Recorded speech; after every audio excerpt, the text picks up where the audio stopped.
حال ہی میں حسن نصراللہ کی شہادت اسرائیلی جارحیت کی ایک اور مثال ہے۔ لمبی فہرست ہے ان لیڈروں کی، مزاحمتی تحریکیں تھی فلسطین کی اسرائیل کے خلاف، ان کے لیڈروں کو انہوں نے نشانہ بنایا اور ہزاروں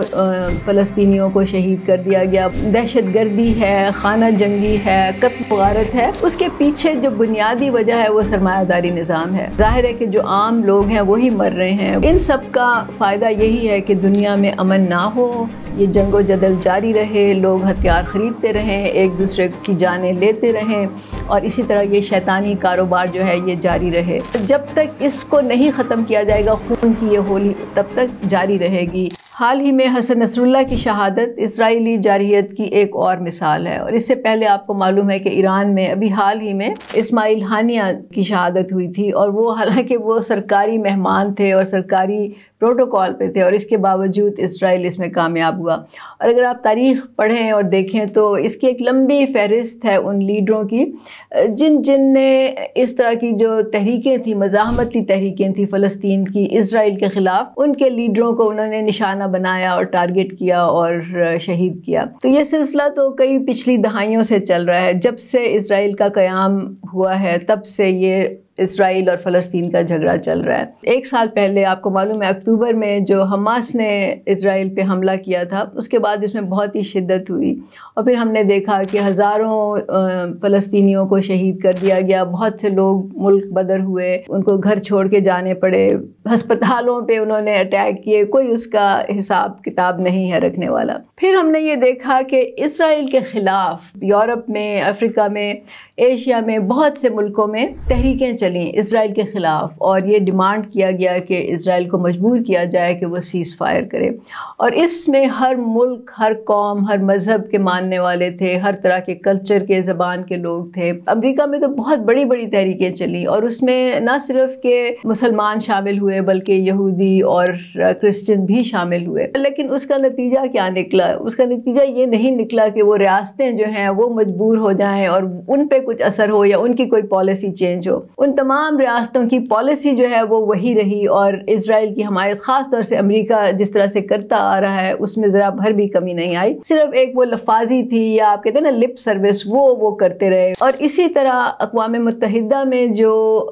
قراردادیں پیش ہوئیں یا جو بھی لوگوں نے باتیں کی، ابھی آپ کو معلوم ہے حال ہی میں جب پاکستان کا وفد جو کہ شہباز شریف لیڈرشپ تھی ان کے ہاتھ میں، وہ واک آؤٹ کر گئے اسرائیل کا جب وفد آیا اس میں اسمبلی میں،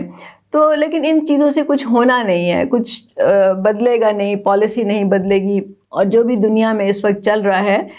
وہ نظام چلتا رہے گا۔ تو اصل بات کیا ہے؟ اصل بات یہ ہے کہ جو بھی کچھ فلسطین میں ہو رہا ہے، جو کشمیر میں ہو رہا ہے، جو یوکرائن کی جنگ ہے، اور دنیا میں جہاں جہاں بھی دہشت گردی ہے، خانہ جنگی ہے، قتل و غارت ہے، اس کے پیچھے جو بنیادی وجہ ہے وہ سرمایہ داری نظام ہے۔ بہت امپورٹنٹ بات ہے، کیونکہ جب تک آپ اس بنیادی وجہ کو ختم نہیں کریں گے، آپ قتل و غارت، جنگ و جدل ختم نہیں کر سکتے، آپ جارحیت ختم نہیں کر سکتے، اور دنیا میں امن قائم نہیں ہو سکتا۔ یہ تو چھوٹی سی ویڈیو ہے، لیکن یہ کہ آپ سب کو اس پہ پڑھنا چاہیے، سمجھنا چاہیے سرمایہ داری نظام کیا ہوتا ہے اور اس کے اثرات اس دنیا پہ اور لوگوں پہ کیا ہیں۔ ابھی یہ خبر آئی ہے کہ تحریک طالبان پاکستان TTP جو ہے ان کے پاس ڈرون کی ٹیکنالوجی ہے۔ پھر یہ خبر آئی ہے کہ BLA جو بلوچستان لبریشن فرنٹ ہے، BLF، ان کے پاس جدید ہتھیار ہیں۔ اس کا فائدہ کس کو ہو رہا ہے؟ ظاہر ہے کہ جو عام لوگ ہیں وہی مر رہے ہیں، وہی ایک دوسرے کو قتل کر رہے ہیں، ایک دوسرے کے خلاف لگے ہوئے ہیں، جو بھی انہوں نے کرنا ہے جنگ کر رہے ہیں۔ اس کا فائدہ جو ہے وہ ان کمپنیوں کو ہے جو ہتھیار بنا رہی ہیں، اور وہ جو ہتھیار بنانے والی کمپنیاں ہیں ان کا ان ملکوں کی ریاستوں سے ایک گٹھ جوڑ ہے۔ تو یہ ایک ایسا مضبوط سسٹم ہے کہ اس میں طاقتور جو طبقے ہیں وہ آپس میں جڑے ہوئے ہیں، اور صرف یہ نہیں ہے کہ یہ کمپنیاں ہیں یا ریاستیں، اس کا ایک پورا نیٹ ورک ہے، مطلب اس کے خریدنے والے ہیں، بیچنے والے ہیں، اس کے ڈسٹریبیوشن چینلز ہیں، انڈر گراؤنڈ ہیں، خفیہ ہیں، بلیک مارکیٹ میں ہیں، یہ سب اس سے پیسہ بنا رہے ہیں۔ تو جب اس طرح سے ہو جاتا ہے نا کہ کوئی ایک بھی چیز تجارت کے طور پہ کوئی چیز استعمال ہونا شروع ہو جاتی ہے جس سے لوگوں کا معاشی یا مادی مفاد حاصل ہوتا ہے، ان کو اس کو ختم کرنا بہت مشکل ہو جاتا ہے۔ تو ان سب کا فائدہ یہی ہے کہ دنیا میں امن نہ ہو، یہ جنگ و جدل جاری رہے، لوگ ہتھیار خریدتے رہیں، ایک دوسرے کی جانیں لیتے رہیں، اور اسی طرح یہ شیطانی کاروبار جو ہے یہ جاری رہے۔ اور جتنا ان کمپنیوں کا بینک بیلنس بڑا ہوتا ہے، جتنا منافع ان کو ملتا ہے، جس سے کہ کہتے ہیں کہ جی ملک کا جی ڈی پی جو ہے وہ بہتر ہو جاتا ہے، اور وہ اس کو انٹرپریٹ کیا جاتا ہے، جو سرمایہ داری نظام ہے اس میں جی ڈی پی جو ہے اس کو معیشت کا ایک معیار سمجھا جاتا ہے کہ آپ کا جی ڈی پی جتنا زیادہ ہوگا اتنا ہی آپ کا ملک جو ہے وہ ترقی کر رہا ہوگا۔ پاکستان میں بھی آپ روزانہ جی ڈی پی کی باتیں سنتے ہیں، لیکن کوئی یہ نہیں سوچتا کہ جی ڈی پی بڑا ہونے کا مطلب یہ نہیں ہے کہ انسانوں کی اچھائی بھی ہو رہی ہوگی۔ آپ کو یہ نہیں پتہ چلتا کہ اس نظام میں امیر و غریب کا فرق زیادہ ہو رہا ہے، یہ نہیں پتہ چلتا کہ غربت بڑھ رہی ہے یا کم ہو رہی ہے، یہ نہیں پتہ چلتا کہ لوگوں کی بنیادی ضروریات پوری ہو رہی ہیں یا نہیں ہو رہی۔ جی ڈی پی کے بڑا ہونے کا کئی دفعہ یہ بھی مطلب ہوتا ہے کہ اس سے ماحولیات خراب ہو رہے ہیں، اس سے اخلاقیات خراب ہو رہے ہیں، اس سے انسانی معاشرے پہ بہت برے اثر پڑ رہے ہیں، لیکن ان چیزوں کو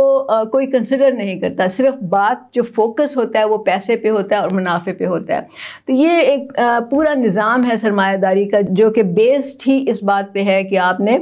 جو چیز بیچنی ہے اس میں چاہے مذہب آ جائے، اس میں چاہے اخلاقیات آ جائے، ہتھیار آ جائیں، اس میں چاہے زہر بھی آ جائے، اگر آپ زہر بھی بیچنا شروع کر دیں اور وہ بہت بڑی مقدار میں بکنا شروع ہو جائے اور اس سے جی ڈی پی بڑا ہو تو اس کو بھی برا نہیں سمجھا جائے گا۔ اسی طرح تمباکو ہے جس سے کہ آپ سمجھتے ہیں کہ کتنے برے اثرات ہوتے ہیں لیکن اس کو ختم نہیں کر سکتے، افیون ہے وغیرہ وغیرہ۔ یہ ساری چیزیں جب آپ بکنا شروع ہوتی ہیں اور اس سے منافع آنا شروع ہو جاتا ہے اور ملکوں کا جی ڈی پی بڑھنا شروع ہو جاتا ہے تو اس کو ایک اچھائی کے طور پہ سمجھا جاتا ہے۔ اس کے جو باقی اثرات ہیں انسان پہ، انسانی معاشرے پہ اور پوری دنیا پہ، ان کو کوئی کنسیڈر نہیں کرتا۔ تو یہ عام لوگوں کو سمجھنا چاہیے، کیونکہ پیسے عام لوگ تو نہیں بنا رہے نا، منافع عام لوگ تو نہیں کما رہے، یہ تو وہ لوگ کما رہے ہیں جو اس کاروبار میں ملوث ہیں، جن کی پہنچ ہے، جن کا اختیار ہے، جن کے پاس طاقت ہے۔ جب تک اس کو نہیں ختم کیا جائے گا، خون کی یہ ہولی تب تک جاری رہے گی اور یہ نظام چلتا رہے گا، لوگ مرتے رہیں گے، شہادتیں ان کو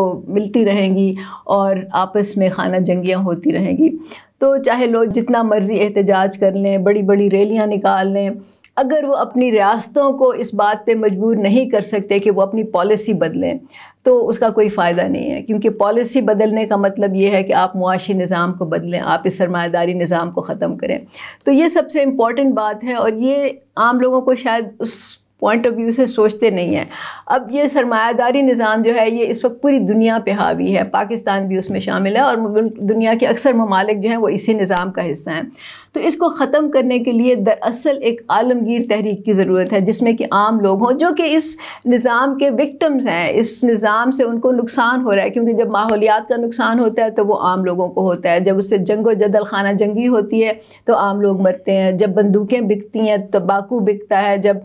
اس طرح کی اشیاء بکتی ہیں جو انسانی صحت کے لیے مضر ہیں تو اس میں عام لوگ جو ہیں وہ ان پہ سب سے زیادہ اثر ہوتا ہے۔ اس طرح کی ایک جب تک عالمگیر تحریک نہیں چلے گی اور وہ ملک، قوم اور مذہب، فرقہ، ذات پات اور آپ کے جو بھی انسانوں کے آپس کے سپرفیشل ڈفرینسز ہوتے ہیں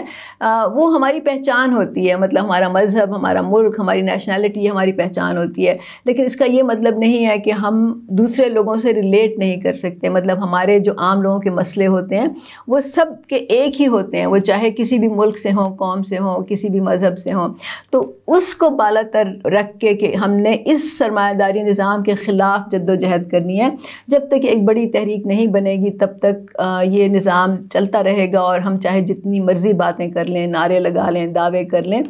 اس کا کوئی حتمی حل نہیں نکل سکتا۔ لیکن آن دی ادر ہینڈ عام لوگوں کو تو یہ بتا دیا گیا ہے کہ آپ ایک دوسرے کے دشمن ہیں، کبھی قومیت کی بنیاد پہ، کبھی ملک کی بنیاد پہ، کبھی مذہب کی بنیاد پہ، حالانکہ عام لوگ ہی ہیں جو پس رہے ہیں اس نظام میں۔ ہتھیار بنانے والی کمپنیاں وہ کہتے ہیں نا گو آل دا وے لافنگ ٹو دا بینک، مطلب وہ بینک میں جا کے ان کا بینک بیلنس بڑا ہو رہا ہے اور وہ تو خوش ہو رہے ہیں۔ ایک طرف وہ ہیں اور دوسری طرف عام لوگ ہیں جو کہ ان چکروں میں پڑے ہوئے ہیں کہ میری آپ سے مخالفت ہے اور فلاں شخص جو ہے وہ ڈفرینٹ ملک کا ہے، ڈفرینٹ قوم کا ہے، ڈفرینٹ مذہب کا ہے، اس سے ہم باہر نہیں نکل پا رہے۔ جب تک ہم یہ چیزیں ایک سائڈ پہ رکھ کے یہ نہیں سوچیں گے کہ اس دنیا میں ہم سب انسان ایک دوسرے کے ساتھ جڑے ہیں، مطلب آپ یہ دیکھ لیجئے کہ ہم ایک ہی ہوا ہے اس پورے کرۂ ارض پہ جو ہم سانس لیتے ہیں، جو کبھی آپ کے خطے میں